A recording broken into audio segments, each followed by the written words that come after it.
This is our first episode of Chamber Chat with the Warmer Lakes Area Chamber. As Eric said, I'm James Miller, president of the Warmer Lakes Area Chamber.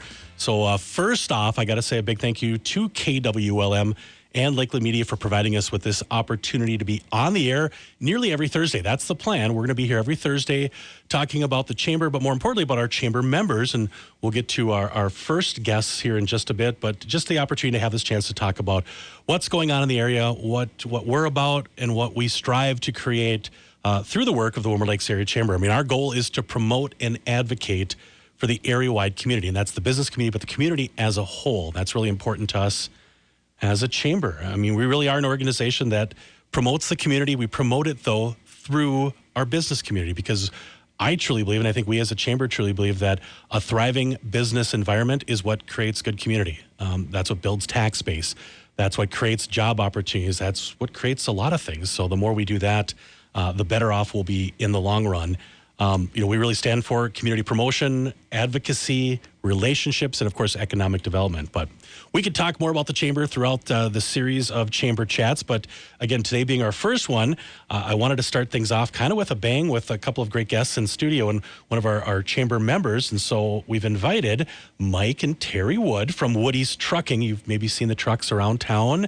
If you're out and about or just traveling on the highways in the area, they're all over the place. But we wanted to bring them on to kind of talk about their story and why they're part of the Chamber. So full disclosure now, Terri is one of our board members. Yes, I am. Yep, she is. And so I'm going to kind of turn things over to them, and we'll kind of just banter back and forth. But Terri, Mike, thank you guys for coming on. I know it was, you were excited about it. Mike maybe wasn't so much, because that's not, he's the nuts and bolts of things, right? That's You're the promoter, but why don't you guys introduce yourselves? Tell us a little bit about Woody's Trucking and your background and where it all came from. Sure, I'll start. Terri Wood with Woody's Trucking. I am the president. I met Mike in 2006 and started working with him in 2008 in the business. Mike had already started the business, but when I started at the bottom, doing the grunt work, the paperwork, the IFTA fuel tax receipts and submitting, and it slowly graduated into dispatch, and then into the book work, and from there.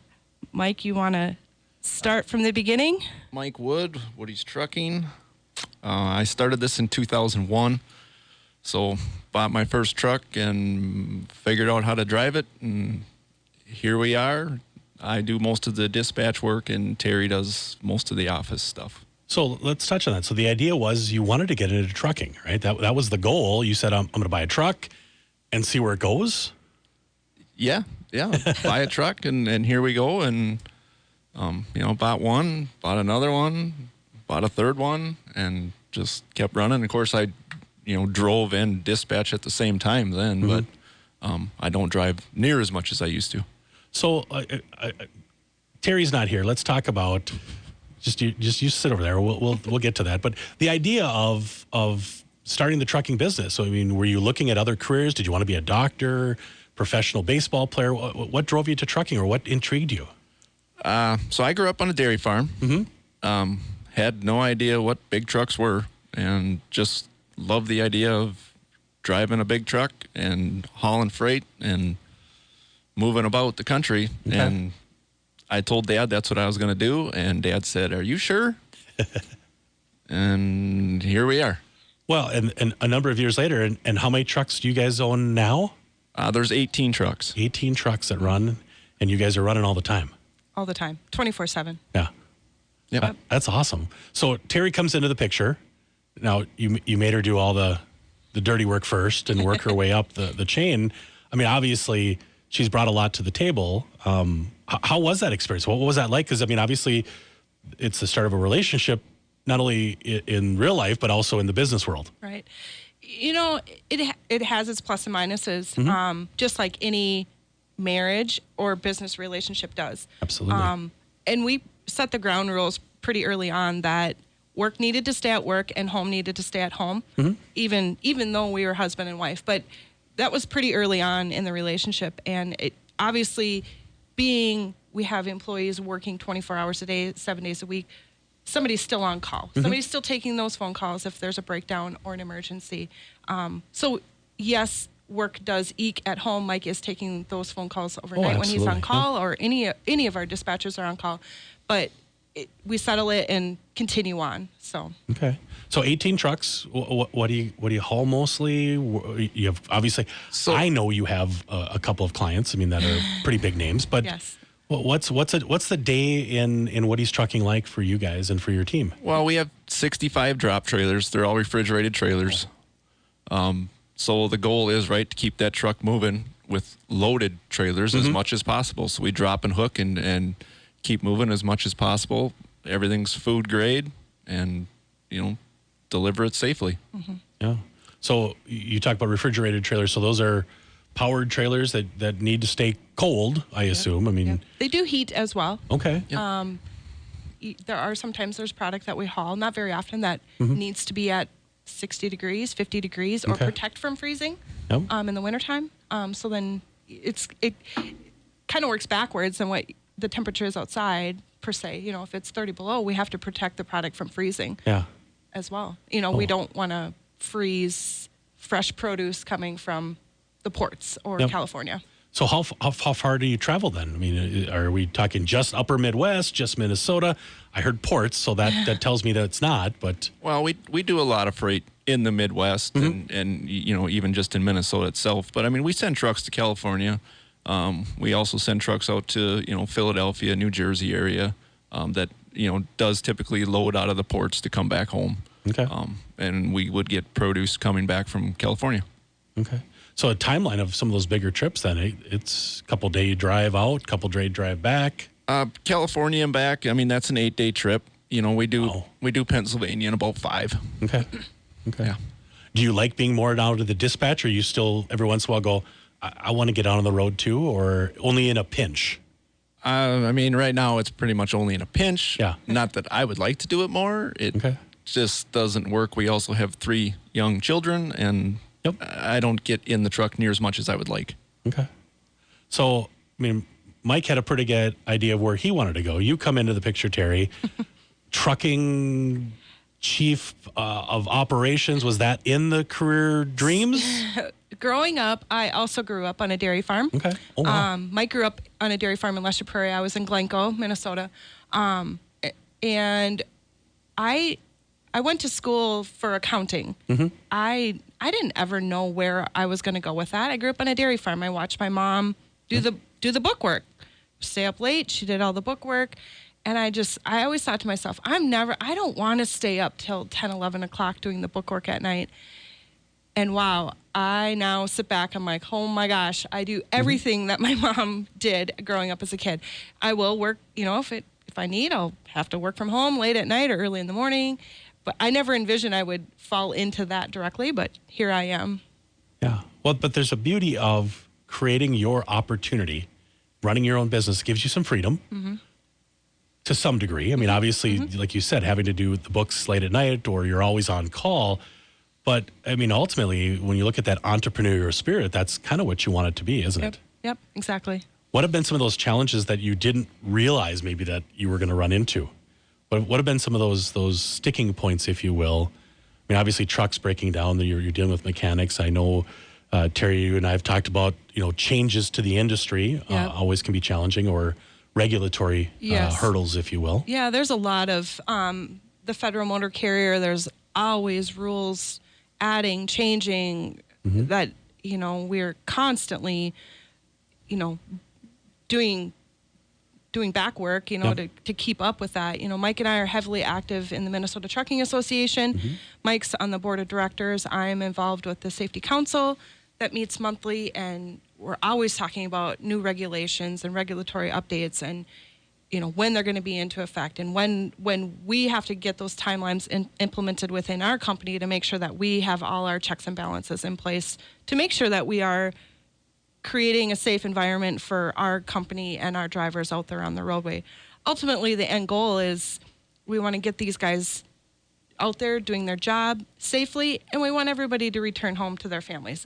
That's our goal at the end of every day. Absolutely. Or every week after a work week. So you started in Lester Prairie. Yes. Well, tell me about the journey to Wilmer and why. What brought you to this Do community? you want Mike's version or Terry's version? Well, which one's the truth? That's what I want to know. We were paying rent and had to get out of here quick. Okay. So, Mike, we were approached by our customer. We haul a lot for Genio, Hormel. Yep. We were approached and asked to move to Wilmer. Okay. From Lesher Prairie, moved to Wilmer here. I was 9 months pregnant and dragging heels, like, no way, we're not moving a trucking company. How many trucks were we at that time? 12? Yeah, I'd say 10 or 12. Okay. I was like, no way, we're not moving this company. We're not moving ourselves. I'm 9 months pregnant, brand new baby on the way. Baby was due August 1st. She didn't arrive till August 8th. We were 8 days in and we hadn't been here yet. Mike's freaking out. I'm like, baby was born on Monday. I was released on Wednesday. Mike literally had all the tools, everything loaded up from the shop, his computer and paperwork loaded up, and he moved everything out here on Friday of the same week. So he was moving whether you came with or not. Absolutely. But again, obviously that's got to be a vote of confidence when you've got, I mean, obviously our listeners are very familiar with Genio Turkey Store, Hormel in this community. But if they're saying, hey, we want you guys to move here because we want to work with you more, Yes. That's got to be a nice pat on the back, make you feel good about the work that you're doing. Yeah, huge accomplishment. Yeah, it was great. I mean, looking back, it was one of those tough moments of, what are we going to do? And I'm sure glad we did. Yeah. It was a great opportunity. And obviously, so that was what year did you finally put down roots in Wilmer then? August of 2011. 2011, okay. So we're talking 13 years here now. Absolutely, yeah. You've brought the business in. You moved to a beautiful location. Dealt with COVID. We dealt did. with avian influenza. All the things that have happened. I mean, you've lived through a lot though since 2011. Right. It's made us stronger. I mean. Trucking is tough. You never quite know what's going to get thrown at you that day. And, there's been a lot of things that, we never thought we'd have to figure out. But, we do. So, I mean, I threw some questions at you guys, things that we wanted to talk about. We talk about success for a business. Obviously, you touched on something, Terry, I thought was very important. You're providing an opportunity for your employees. You're providing them a good wage. You're providing them a great job. And obviously wanting them to make sure that they're able to get home, spend time with their families, do the things that they want to do to be successful themselves.